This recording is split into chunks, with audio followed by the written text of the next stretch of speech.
The events of April 15, 2013 will be forever ingrained in the minds of Bostonians.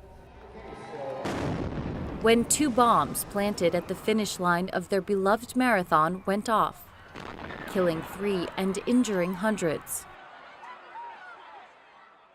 Nearly 2 years have passed since that fateful day, but for many in this city, time has not healed all wounds. With the federal trial against alleged bomber Dzhokhar Tsarnaev underway in Boston, the city is once again reflecting on the events of that marathon Monday.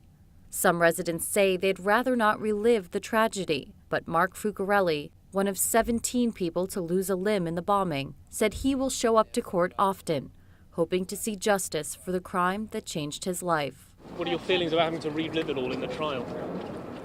Relive it. I still live it, and I live it every day. What adds insult to injury for many Bostonians is the fact that the alleged bomber in this case was in many ways one of their own. Tsarnaev was born in Kyrgyzstan but grew up in the Boston suburb of Cambridge, located just miles from the finish line of the Boston Marathon.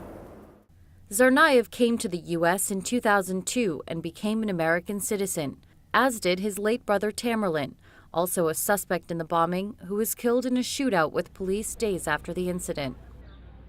The brothers called the city home for more than a decade, attending this prep school in town, hanging with friends on these streets, and taking up residence in a quiet Cambridge neighborhood. Chinese exchange student Lingzi Liu also called Boston home, but she was killed in the attack. Her friend says the trial will be tough to watch. We will have complex emotion towards this person. You have to view him as a human, but at the same time, you know what he has done, and you just it reminds me of a lot of bad things. Yeah. On the streets of Boston, many are still unsure if they'll follow the trial.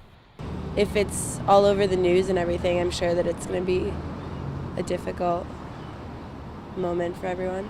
It's going to be difficult. Everyone's going to be following it, and it's going to be difficult to follow, but it's going to be a good thing to do, in my opinion. Get this over with, get it in the past, and start anew.